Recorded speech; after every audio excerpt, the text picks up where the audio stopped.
दुर्ग में जमीन कारोबारी और बिचौलियों का गुस्सा शुक्रवार को सड़क पर फूट पड़ा। सरकार की नई गाइडलाइन नीति के विरोध में प्रदर्शनकारियों ने पटेल चौक में कैबिनेट मंत्री ओपी चौधरी का पुतला दहन किया। प्रदर्शन के दौरान सर पर काले कपड़े, हाथों में काले झंडे और जमकर नारेबाजी के साथ आक्रोश साफ दिखाई दिया। विरोध प्रदर्शन के बीच एक बड़ा हादसा भी हो गया। Real estate company Manoj Rajput की तबीयत बिगड़ने पर वह मौके पर ही बेहोश हो गए, जिन्हें पुलिस और व्यापारियों की मदद से तुरंत दुर्ग जिला अस्पताल ले जाया गया।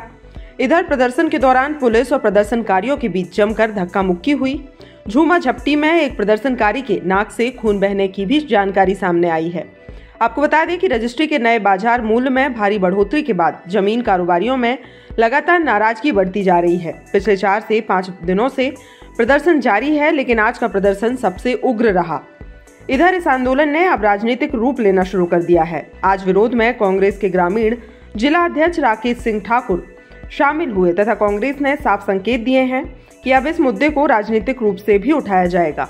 हम लोगों ने ओपी चौधरी जी का आज पुतला दहन किया है। छत्तीसगढ़ में जो लगातार जमीनों की कीमतों को तानाशाहों के रूप में बढ़ा दिया गया है। 400 रुपए स्क्वायर फीट की जमीन को 4,500 रुपए 4,700 रुपए तक कर दिया गया है।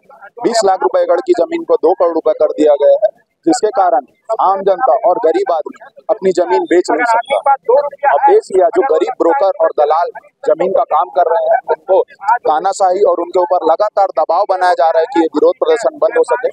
लेकिन हम ये विरोध प्रदर्शन तब तक जारी रखेंगे जब तक नया रजिस्ट्री मूल्य वापस नहीं हो जाता। विरोध ऐसा नहीं है कि मैं विरोध में हूँ, मैं इनके समर्थन में हूँ। एक दूसरा चीज, मेरे वार्ड के आसपास कई लोगों ने जमीन परचेज कर लिया। किसी ने 500 स्क्वायर फीट, किसी ने 700 स्क्वायर फीट, किसी ने 1000 स्क्वायर फीट। ऐसे लगभग 12-13 केस है। 12-13 लोगों ने जमीन परचेज कर लिया था। लगभग किसी ने 2 महीने पहले किया, किसी ने 6 महीने पहले किया, किसी ने 1.5 महीने पहले किया, किसी की कल परसों रजिस्ट्रियाँ थी।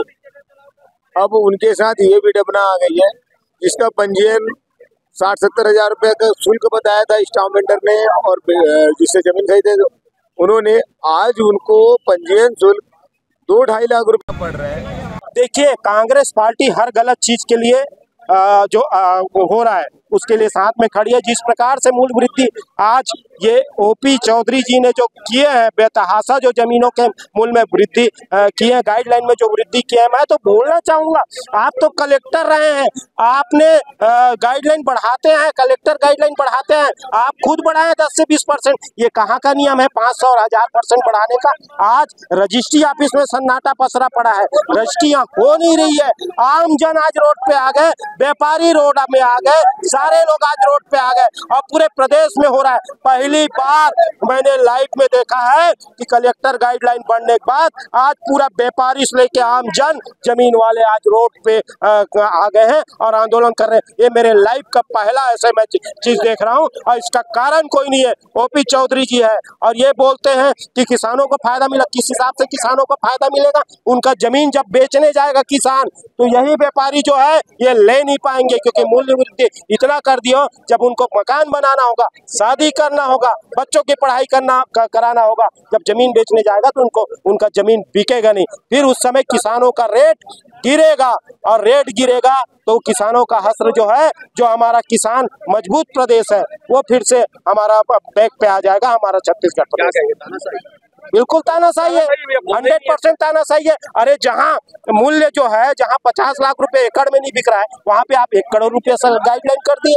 आप बोलते हैं बैंक का फाइनेंस मिलेगा। अरे वही व्यापारी फाइनेंस 75% करा लेगा, 75 लाख रुपया करा लेगा, जो जमीन 50 लाख में नहीं बिक रहा है, बैंक से उसको मिल जाएगा। फिर बोलेगा वो पटाएगा नहीं, फिर उसको आप कुर्की करने जाओगे, कहाँ से वो रेट में बिकेगा? आप ये चीज बताइए। तो ये स्थिति कांग्रेस पार्टी साथ में है, क्योंकि गलत हुआ है आम जन के साथ, किसानों के साथ, व्यापारियों के साथ, छोटे छोटे हमारे ब्रोकरों के साथ। मैं आपको बता देना चाहता हूं, भूपेश बघेल जी की सरकार में 30% छूट दिया था जमीनों में, उसके कारण आप बेरोजगारी दर देखे होंगे 1% पे आ गया था। उसका कारण ये था कि हमारे युवा साथी जो है हमारे युवा साथी जो है वो जमीन के में ब्रोकरी का काम कर रहे थे, उनको रोजगार मिला था। आज वो सब के सब बेरोजगार हो गए। ये बेरोजगार करने वाला कोई नहीं है, ये भारतीय जनता पार्टी का सरकार ओपी चौधरी जी हैं, जो खुद कलेक्टर हैं, लेकिन गाइडलाइन उनको मालूम है, उसके बाद भी 500,000% बढ़ा दिए।